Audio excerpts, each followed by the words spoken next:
여러분 반갑습니다. 디지털 스토리 스튜디오의 김유석입니다. 자, 오늘은요, 우리가 너무나 당연하게 알고 있던 동아시아의 오랜 상식이죠. 바로 좌청룡 우백호, 이걸 과감하게 뒤집어버린 백제 왕실 무덤이 있거든요.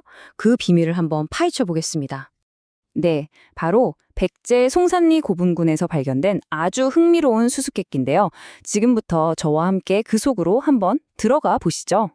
보통 무덤을 지키는 사신도 하면 딱 떠오르는 배치가 있잖아요. 근데 이 백제 왕실 무덤에서는요, 우리가 알던 그 배치가 글쎄요, 아주 불가사의하게 뒤바뀌어 있다는 겁니다. 당연히 좌청룡 우백호여야 하는데 말이죠. 자, 보세요. 우리가 아는 원칙대로라면 왼쪽처럼 좌청룡 우백호가 맞습니다. 그쵸? 그런데 실제 백제 고분에서는 오른쪽처럼 좌백호 우총룡으로 발견이 된 거예요. 아니 도대체 왜 이런 이례적인 배치를 한 걸까요? 정말 궁금하지 않으세요? 자, 이 미스터리를 풀려면요, 먼저 원래 원칙이 뭔지부터 확실하게 짚고 넘어가야 합니다. 그래야 뭐가 다른지 알 수 있으니까요. 이 모든 것의 핵심은 정말 간단해요. 바로 시선입니다, 시선.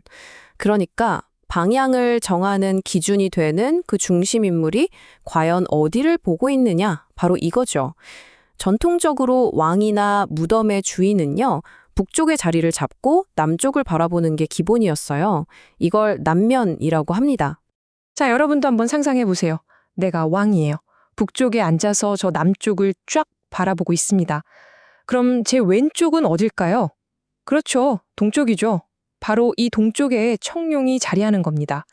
그럼 오른쪽은요? 당연히 서쪽이 되고 여긴 백호의 자리가 되는 거죠. 이게 바로 우리가 아는 동아시아 전통의 스탠다드 좌청룡 우백호인 겁니다. 그런데 말입니다. 무령왕릉을 포함한 이 송산리 고분군에서 이 모든 상식을 완전히 뒤집어버릴 결정적인 단서가 발견됩니다. 자, 드디어 첫 번째 수수께끼의 답이 나옵니다. 바로 무덤의 주인이 정반대 방향, 그러니까 북쪽을 바라보고 누워 있었다는 사실이에요. 머리를 무덤 입구가 있는 남쪽에 뒀으니까 시선은 자연스럽게 무덤 깊숙한 안쪽, 즉 북쪽을 향하게 된 거죠. 와, 정말 생각의 전환이죠? 이런 방식을 수남, 즉 머리를 남쪽에 둔다고 해서 수남이라고 하는데요. 보통 머리를 북쪽에 두는 수북 방식과는 완전히 정반대인 셈입니다. 자, 그럼 다시 한번 상상해 볼까요? 이번엔 내가 북쪽을 바라보고 누워 있는 거예요. 그럼 내 왼쪽은 어딘가요? 아까랑 반대죠? 서쪽이 됩니다. 그러니까 서쪽을 지키는 백호가 왼쪽에 오는 거고요. 오른쪽은 자연스럽게 동쪽이 되니까 청룡이 자리하게 되는 겁니다. 어때요? 이렇게 보니까 좌백호 우청룡이 너무나도 논리적인 결과인 거죠. 자, 이렇게 해서 사신도가 뒤바뀐 미스터리는 풀렸습니다. 그런데 여기서 끝이 아니에요. 오히려 더 큰 질문이 생겨버렸죠. 도대체 백제왕들은 왜 굳이 전통을 깨고 북쪽을 바라보며 묻혔을까요? 자, 이제부터 진짜 흥미로운 이야기로 들어가 봅니다. 학자들은 이 아주 독특한 매장 방식을 두고 크게 두 가지 가설을 제시합니다. 하나는 문화적인 이유, 다른 하나는 환경적인, 그러니까 지리적인 이유에서 찾는 거죠. 여기서 정말 재밌는 포인트가 바로 이거예요. 이 선택에 담긴 의미가 뭐냐는 거죠. 이게 과연 당시 강대국이었던 중국을 향한 어떤 국제적인 정치 선언이었을까? 아니면 백제 자기들 땅의 특성을 고려한 아주 현실적인 풍수지리적인 판단이었을까? 이 두 가지 가설이 팽팽하게 맞서는 겁니다.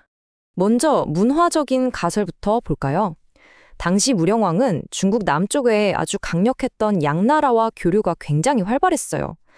그래서 양나라 황제와 내가 동급이다, 이런 자신감을 보여주기 위해서 그들의 매장 스타일인 수남을 일부러 따라했다는 해석입니다.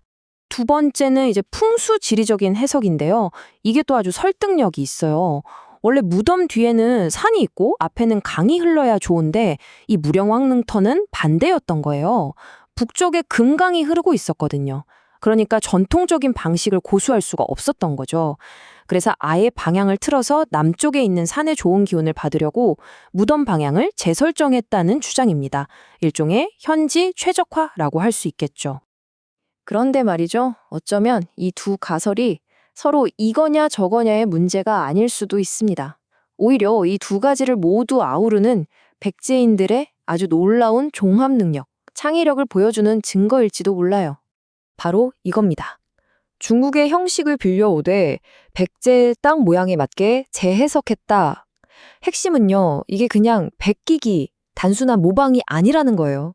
이건 그야말로 문화적 적응의 달인이 보여준 놀라운 솜씨였다는 거죠. 한번 보세요. 일단 무덤 구조 자체는 당시의 글로벌 스탠다드였던 중국 남조의 벽돌 무덤 양식을 가져왔습니다. 하지만 방향은 어땠죠? 백제의 지형과 풍수에 딱 맞게 바꿨죠. 여기서 그치지 않고 그 안에 들어가는 벽돌 하나하나에는 백제만의 아주 독특하고 아름다운 연꽃 무늬를 새겨 넣었습니다. 이게 바로 백제 스타일인 거죠. 그러니까 이 무룡왕릉은요, 단순히 멋진 무덤이 아니라 선진 문물을 받아들이되 그걸 자신들의 정체성과 환경에 맞게 아주 창의적으로 바꿔냈던 백제인들의 그 대단한 자신감과 지혜를 상징하는 겁니다. 단순히 따라하는 데 그치지 않고 자신만의 방식으로 소화하고 적응하고 결국엔 혁신을 이뤄냈던 이 백제인의 지혜. 정말 대단하지 않나요? 이 오래된 무덤 속 이야기가 오늘을 살아가는 우리에게 혁신과 정체성에 대해 어떤 메시지를 던지고 있는지 한 번쯤 생각해보는 것도 좋을 것 같습니다. 지금까지 디지털 스토리 스튜디오의 김유석이었습니다. 감사합니다.